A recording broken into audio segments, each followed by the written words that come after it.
ทุกคนตัวนี้อาจจะแบบเซี่ยวๆน้อยหนึ่งนะทุกคนเนาะอาจจะแบบอันนั้นแหละแต่ว่าเพิ่นบ่เฮ็ดแท้นะเพิ่นก็จะเอาผ้าห้องไว้เนาะอันนี้จะเป็นการปาคอไก่แล้วเอาเลือดเป็ดข้าจะเศร้าเนาะแต่ว่าเพิ่นบ่เฮ็ดตัวจริงเนาะทุกคนเพิ่นจะเอาผ้าห้องไว้เนาะเพิ่นจะเอาผ้าห้องไก่ไว้เนาะเป็นการสมมุติเนาะทุกคนแล้วก็จะเป็นหอบสุดท้ายเนาะตามหน้าโดยเจ้าเศร้าเนาะหลังจากนั้นก็เจ้าบ่าวแล้วก็ญาติพี่น้องตามลำดับเนาะทุกคนนี่ก็จะเปไปทีเงินจากเฮ็ดเส้นเก่าเส้นเดิมทุกคนเนาะโอ้ก็ผมไม่ก็คือว่านำมกไก่ไปมกป่ามาแล้วก็มกป่าไปแล้วก็มกไก่มาทีนะทุกคนเนาะในไล่ฮอบเนาะทุกคนฮอบนี่เป็นฮอบจีฮาเนาะโอ้เข้าใจแล้วทุกคนเข้าใจแล้วเนาะนี่บอเทคสัมภาษณ์บางกีนนี่แล้วเนาะสัมภาษณ์ผู้เฒ่าผู้แก่ว่าเฉพาะฮีทครอบครัวนี้ก็จะเป็นฮีทที่ว่า12หรือ13เที่ยวทุกคนที่ว่าจะย่างไปตุ๊บแคมทางแล้วก็ย่างมาเงินฮีทนี่เนาะบอเทคไปท่ามาเมื่อกี้เราจะมี12หอบทุกคนเนาะ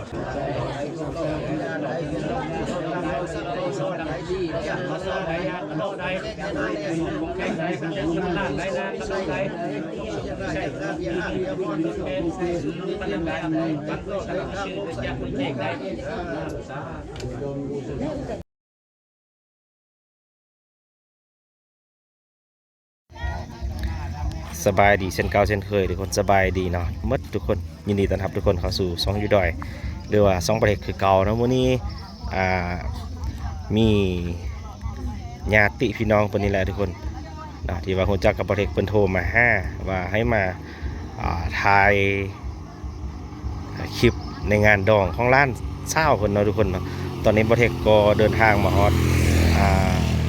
สถานที่แล้วเนาะก็คือบ้านสแมัดใหญ่เส้นเก่าเส้นเดิมทุกคนเนาะบ้านนี้จะมีกี่ดองก็เฮ็ดฮิต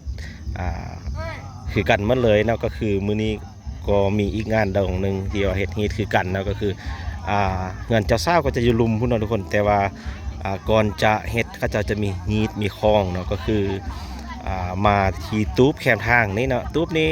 ปลูกไว้เฉพาะเฮ็ดฮีทในงานดองโดยเฉพาะทุกคนเนาะแล้วก็จะอยู่ใกล้ๆกับเฮือนเจ้าของฮีทก็คืออยู่ลุมนั่นแหละเนาะก็อาจจะเฮ็ดคือกันกับ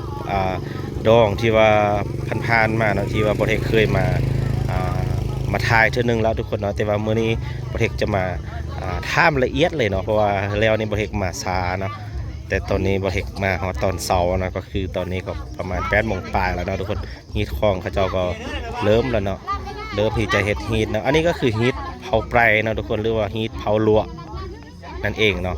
ที่ว่าอยู่ที่บ้านสแมัดใหญ่เมืองไสสถานแขวงสยามบุรีนะทุกคนเบิ่งว่าฮีทเขาเจ้าจะมีฮีทจังได๋เดี๋ยวบ่เฮ็ดจะไปสอบถามเขาเจ้าเบิ่งนะทุกคน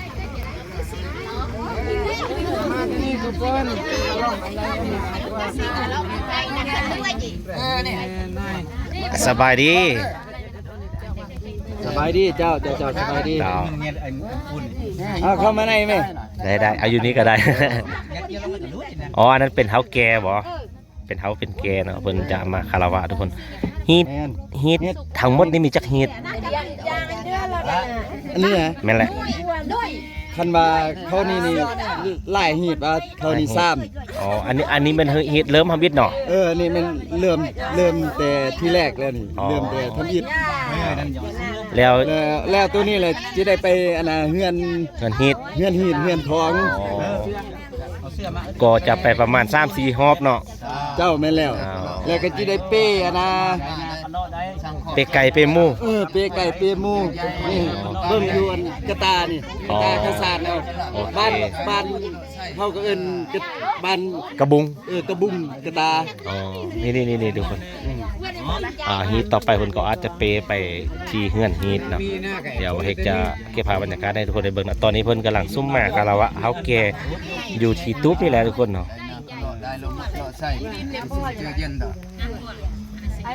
น่าแต่มายันเกียมแล้วดิแล้วตัวนี้แหละเขาก็จะได้ไปเครื่องหมูเครื่องไก่นี่ไปเฮือนหีดเฮือนทองเปียมารอบ1-2 รอบโอเค12 กอง 14 เนาะเฮ็ด12ของ14ของชนเผ่าปลายเฮาเนาะ เจ้าบ่บ่ทันได้สึกเทื่อ อาจจะเป็นงานสุดท้ายนะทุกคนเนาะอยู่ที่บ้านสะแมดเนาะซาดได้ยินเพิ่นเว้าให้ฟังนะก็คืองานนี้จะเป็นงานสุดท้ายของปีแล้วทุกคนเนาะถ้าปีนะวันไหนเขาจะมีดองอีกเติมเนาะ เจ้าแม่นแล้ว เดือนนี้ก็เป็นเดือนเดือน5เดือน6แล้วทุกคนเนาะยังมีดองอยู่เนาะช่วงนี้ก็ฝนก็จะตกทุกมื้อเลยแหละเนาะนี่ทุกคนหลังจากที่ว่าเพิ่นฮิตเพจของ YouTube นี่แล้วเพิ่นก็จะเปไปที่เฮือนเจ้าฮีดเนาะในเปนี่จะเป็นฮอบทำอิฐนะทุกคนก็จะมีมุกป่าเนาะนี่อันนี้ก็คือมุกป่าเนาะมุกไก่เนาะอ๋อจะมีมุกไก่แล้วก็จะมีหมูทุกคนเนาะตรงนั้นก็จะเป็นหมูเนาะแล้วก็พากันเปไปที่เฮือนเจ้าฮีดเนาะเดี๋ยวจะพาทุกคนทุกคนไปที่เฮือนเจ้าฮีดนะทุกคนว่าขั้นตอนต่อไปคนไปเห็นอย่างตื่นเนาะ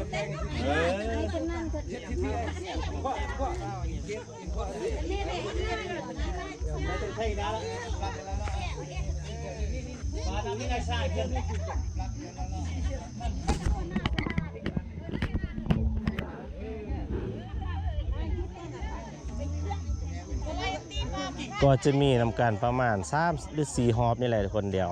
ให้พาทุกคนไปติดตามเบิ่งนะว่าขั้นตอนจะเฮ็ดได้นะอันนี้เป็นขั้นตอนทำอิฐเลยนะทุกคนเพราะว่างานผ่านๆมาบ่เทคมาบ่ทันขั้นตอนของเขาเจ้าเนาะแต่ว่าบ่เทคมามื้อนี้ถือว่าเป็นขั้นตอนทำอิฐเลยนี่เนาะก็จะมีเปก็จะมีมุกไก่แล้วก็จะมีหมูนะทุกคนนะในนำหน้าโดยเจ้าสาวนะเจ้าบ่าวนะก็จะพากันไปนะส่วนเจ้าบ่าวก็จะเปบางนั้นไปนะก็บ่ฮู้แม่นบางอย่างนะนี่ชนะจ้องไม่เจอในนี้ก็จะมีตัวหมูนะทุกคนเนาะนี่เอามาเท่งคั่วตะเร่งเลี้ยงมาไปตาม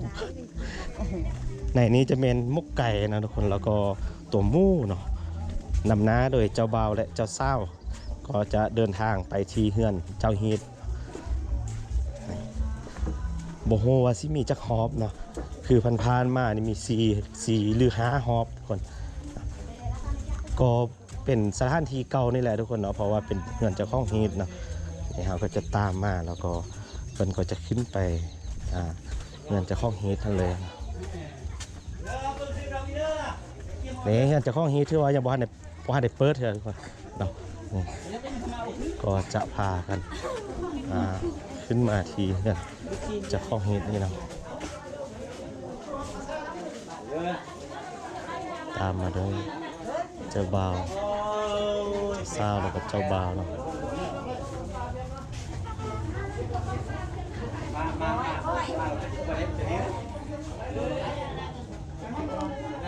ถือว่าเป็นขั้นตอนทำอิฐนะทุกคนเนาะ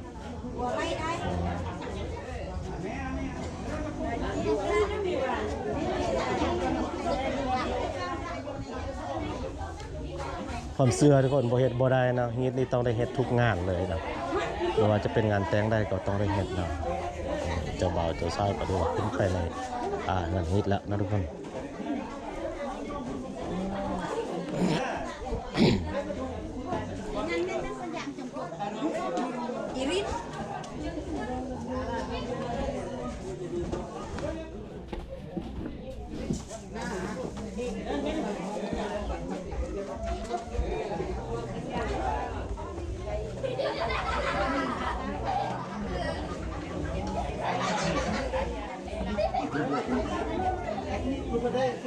มืดทุกคนแต่ว่ามืดเลยเป็นจะต้องมีคนบริไฟนอกงานอุ่นไปได้แล้วนะแล้วทำอะไรขั้นตอนทำอิฐกันได้ละนั่นแหละขั้นตอนทำอิฐได้ละ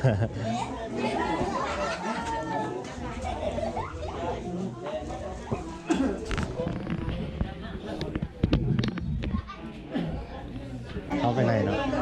ก็จะมืดได้ทุกคนตอนน้าเด้อโอ้นี่อนุญาตเนาะ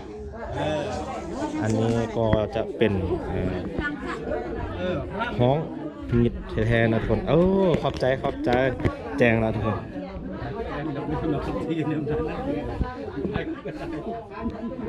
อันนี้ก็จะเป็นเจ้าของฮืดเนาะเป็นพ่อเฒ่าเจ้าของฮืดแล้วเพิ่นก็จะมาซุ่มมาคารวะประมาณนี้แหละทุกคนนะเดี๋ยวเราพาเบิ่งนะว่าเขาจะขั้นตอนเขาจะเฮ็ดได้แดง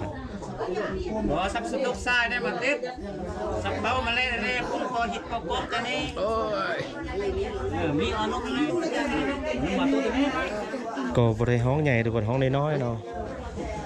เฮิงก็จะมีเป็นขั้นเป็นสุดขั้นห้องเฮดเนาะ ประจำที่อันนี้เดินตัวนี่ นี่ทุกคนหลังจากที่ว่าครอบเจ้าเฮดแล้วก็จะมีผักเขาให้สำหรับเจ้าบ่าวและเจ้าสาวกินเนาะทุกคนผักเขานี่จะเป็นผักเขาของเจ้าบ่าวเลยก็เจ้าสาวเนาะเจ้าสาวเจ้าบ่าวกินแล้วก็ไปเฮ็ดฮีทต่อเนาะทุกคนบ่เทคสัมภาษณ์บางกีนนี่แล้วเนาะสัมภาษณ์ผู้เฒ่าผู้แก่ว่าเฉพาะฮีทครอบครัวนี้ก็จะเป็นฮีทที่ว่า12หรือ13เที่ยวทุกคนที่ว่าจะย่างไปตุ๊บแคมทางแล้วก็ย่างมาเฮือนฮีทนี่เนาะบ่เทคไปหามาเมื่อกี้แล้วจะมี12หอบทุกคนเนาะเดี๋ยวแต่ละหอบจะเป็นแนวได้บ่เทคเก็บภาพให้ทุกคนได้เบิ่งแต่ละหอบเนาะทุกคนหอบทำอิฐมาแล้วเนาะแล้วก็มาสุมาคารวะอยู่นี้เราก็กินเขาเนาะผักเขานี่จะเป็นขาเขาเฉพาะเจ้าบ่าวกับเจ้าสาวเนาะแล้วหลังจากนั้นเพิ่นก็จะออกเมื่อเนาะออกเมื่อไปที่ตุ๊บไอ้แคมทางคนอีกตึมเนาะเดี๋ยวบ่ได้เก็บภาพไว้ให้คนได้เบิ่งเด้อหลังจากนั้นก็อาจจะเป็นเน้นเล้าใส่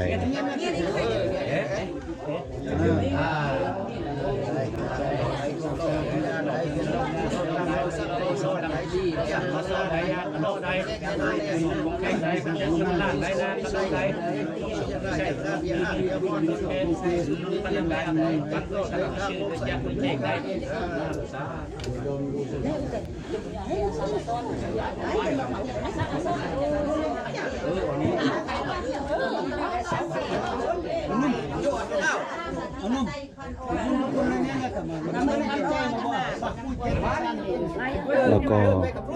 ยินเล้าให้แต่ละคนนะทุกคนนี่มันก็ยินเล้าให้เนาะขั้นตอนต่อไปก็อาจจะไปนอกหรือว่าจังได้เดียวประเทศเก็บภาพให้ทุกคนได้เบิ่งได้ตอนนี้เพิ่นก็กำลังจะลงมาจากเหือนนะทุกคนข้อมูลเบื้องต้นเพิ่นว่า12 หอบนี่ก็คือขอหมายว่าผ่านมาแต่ฮีตตะกี้แต่ก่อน12 หอบแต่ว่าตอนนี้เพิ่นตัดเอาอะไรอย่างเหลือ4 หอบทุกคนนี่อย่างเหลือ4 หอบนะแต่ว่าก่อนหน้านั้นเพิ่นมาหอบนึงแล้วเนาะแต่ว่ากำลังอีกไปหอบที่2แล้วหลังจากนั้นเพิ่นก็จะกลับมาอีกตึมหอบที่3แล้วก็หอบที่4ก็คือเป็นการครอบเจ้าทินเจ้าท่านเจ้าดินเจ้าดอนก็คือจะมีสั้นพระภูมิอยู่ฮั่นเนาะเดี๋ยวมันจะการเป็นอะไรเก็บภาพบรรยากาศให้คนได้เบิ่งเป็นแต่ละอะไรอย่างเงี้ยนะทุกคนขอบใจถ่ายคลิปไปคนก็ได้จกเบี้ยหอมทุกคนจะบ่าวจะสร้างกำลังลงมาแล้วทุกคน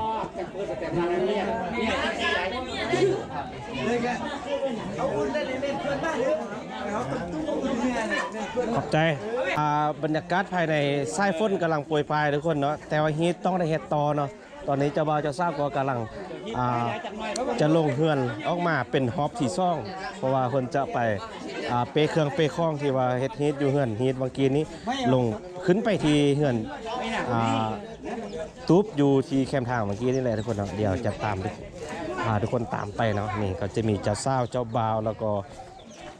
ญาติพี่น้องเนาะแล้วก็แขกไปไทยมาเนาะแล้วก็ประเทศก็จะตามไปคือกันทุกคนอันนี้เป็นฮอบที่ซ่องเนาะนี่อย่างอีกซ่องฮอบทุกคนเนาะเขาก็จะตามเพิ่นไปทุกคนขั้นตอนนี้เพิ่นก็จะเปเครื่องที่ว่าเฮ็ดฮีทอยู่เฮือนฮีทเมื่อกี้นี้ไปที่ตุ๊บน้อยเมื่อกี้นี้อยู่แคมป์ทางฮะเนาะ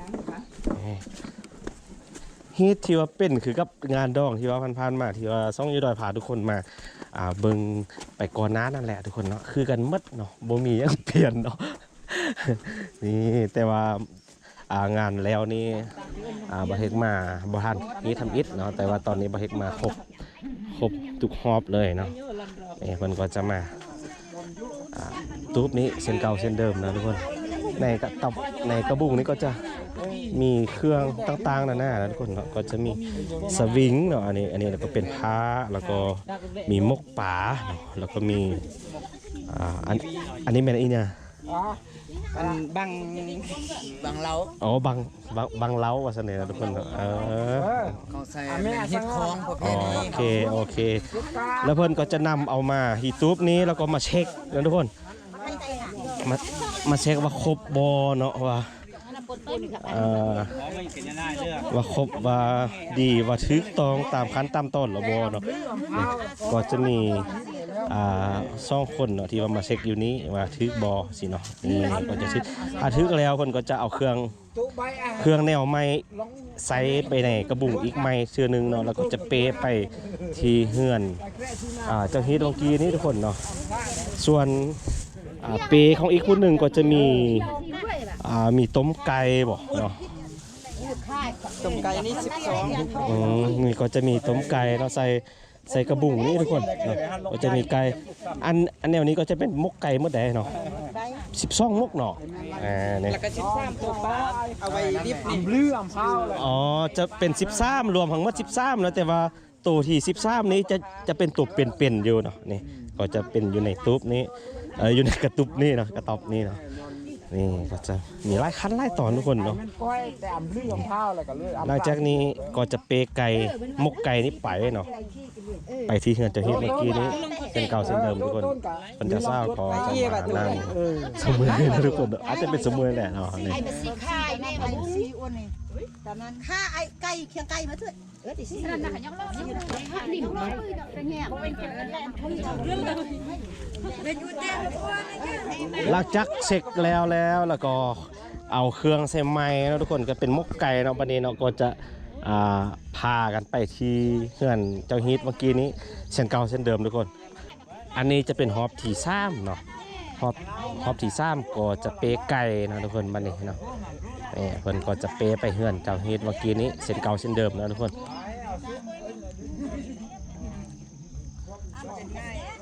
ตามหน้าโดยเจ้าเศร้าเนาะหลังจากนั้นก็เจ้าบ่าว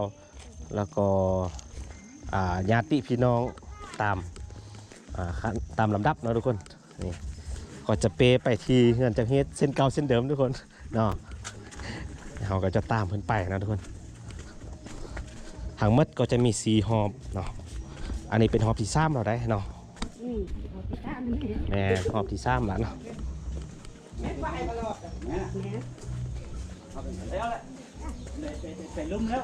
แมนหลังจากที่มัดหอบที่4เพิ่นก็จะไปเฮือนเจ้าเศร้าแล้วก็ไปบาซี่สู่ขวัญทุกคนเนาะก็มัดแค้นแล้วก็จะเริ่มกิจกรรมสู่ขวัญแล้วก็ระวงสามัคคีเนาะแล้วก็มัดแค้น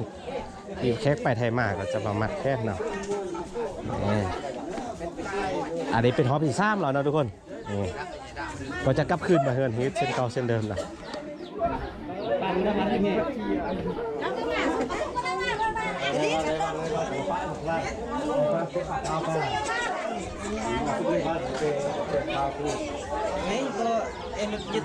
ฮอบเลยเป็นฮอบที่3แล้วนะอาจจะมีฮอบที่4ด้วยในเปนี้คือว่าจะมีมุกไก่นะทุกคนมุกไก่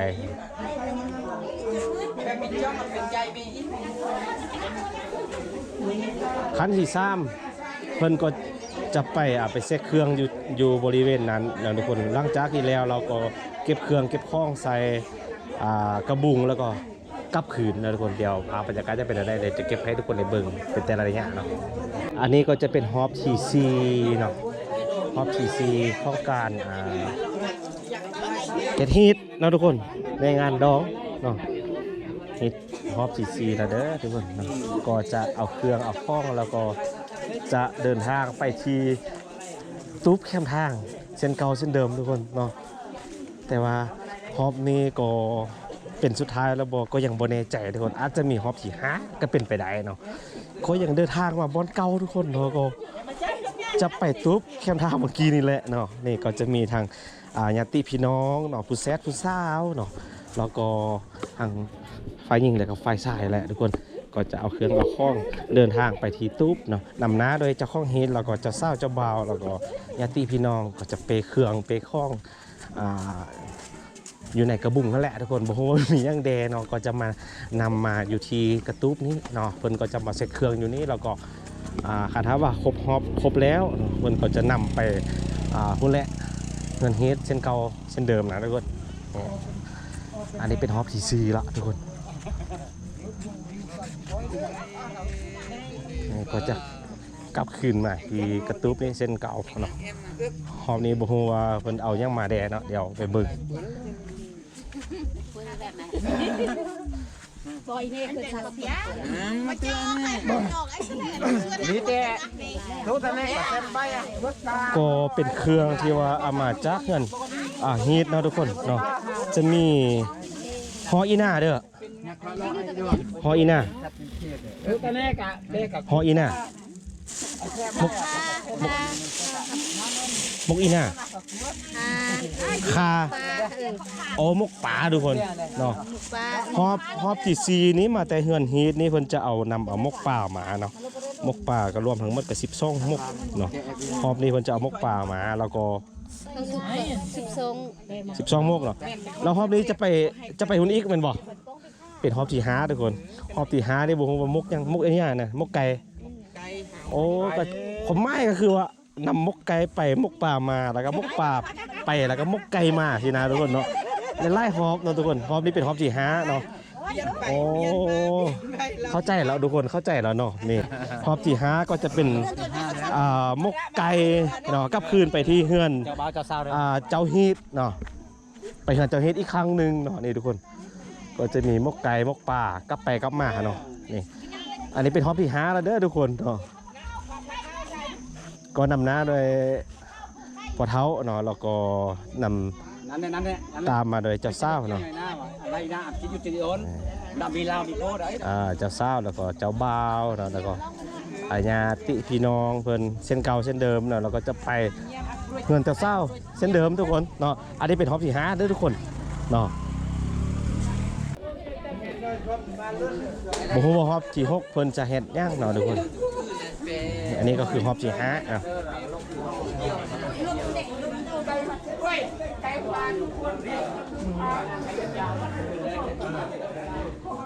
สาวเนาะนี่ญาติไฟสายที่ไฟสายเนาะญาติไฟสายก็คือน้องนางสาวละอองดาวดูฮอบที่5ฮอบที่6บ่ฮู้ว่าเพิ่นกะเกียบยังแดเนาะเพิ่นก็จะเอาเครื่องเมื่อกี้นี่มาตัวขึ้นมาเพิ่นก็จะเอาเครื่องเมื่อกี้นี่มาให้เฮือนฮีทเนาะแล้วก็มาเช็คเบิ่งเนาะว่าครบบ่ครบสินะทุกคนแล้วก็จะเอาอาจจะเป็นมกป่าอีกแหละทุกคนทางนี้เป็นมกป่าทางนั้นเป็นมกไก่สินะทุกคนเที่ยวไปเที่ยวมาอยู่ครับ ไฟไส้แล้วแม่นมกไก่ โอ้ ปลา โอ้ไฟยิงมกป่าไฟใส่มกไก่นะทุกคนก็จะไปมาแบบนี้เนาะในห้องอาจจะมืดแดดนะบริการเก็บภาพบัตรเข้าเจ้าออกมาให้เบิ่งนะทุกคนจะเป็นฮอบที่6ทุกคนนะเพิ่นก็กลับมาจากเฮือนเจ้าฮีทแล้วก็จะมาที่ตุ๊บแคมป์ทางนี้เส้นเก่าเส้นเดิม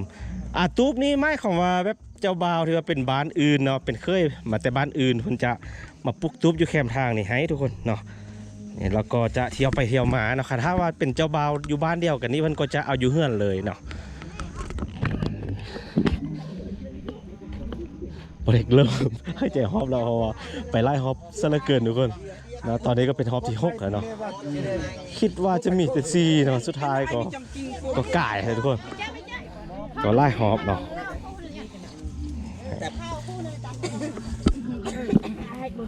เพิ่นก็จะมาเช็คเหมือนเดิมทุกคนเอามาเช็คเบิ่งว่าโอเคทึกบ่ครบบ่สิเนาะมกไก่เนาะมกปลาเนาะแล้วก็เหาะมกไก่กับคืนเมื่อที่เฮือนเจ้าเฮ็ดเช่นเดิมเนาะทุกคนนี่ก็จะคนใส่อาจจะเป็นครั้งสุดท้ายเนาะเพราะว่ามืดแล้วทุกคนบัดนี้นี่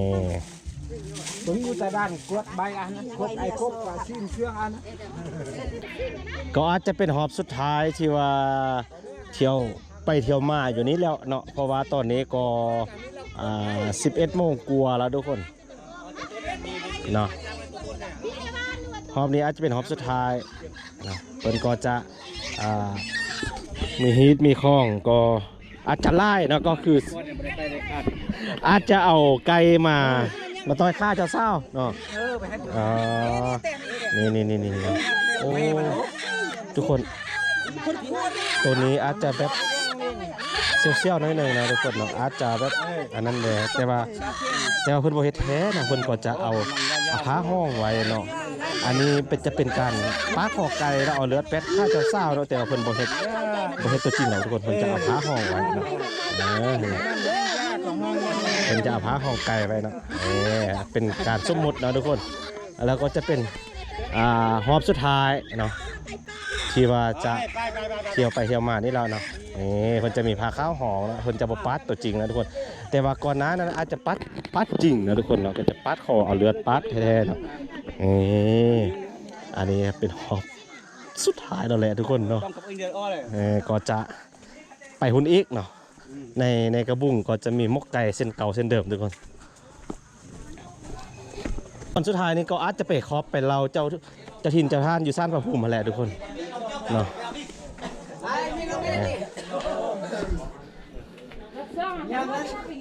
เพิ่นไปนี้ลงมาแล้วเพิ่นก็จะอาจจะไปครอบไปเราอยู่ที่ซ่านพระภูมิมาแล้วก็อาจจะมาขั้นต่อนะทุกคนเพิ่นก็จะเปเครื่องมานี้เนาะ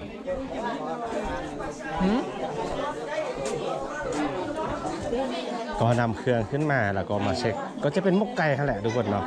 แล้วหลังจากนั้นมันก็จะไปครอบซ่านพระภูมิอยู่ที่ค้างเฮือนนั้นแล้วก็แล้วก็ไปกันจะเศร้าเลยทุกคนเดี๋ยวไปเก็บภาพบรรยากาศให้ทุกคนได้เบิ่งเป็นแต่ละขั้นตอนเนาะ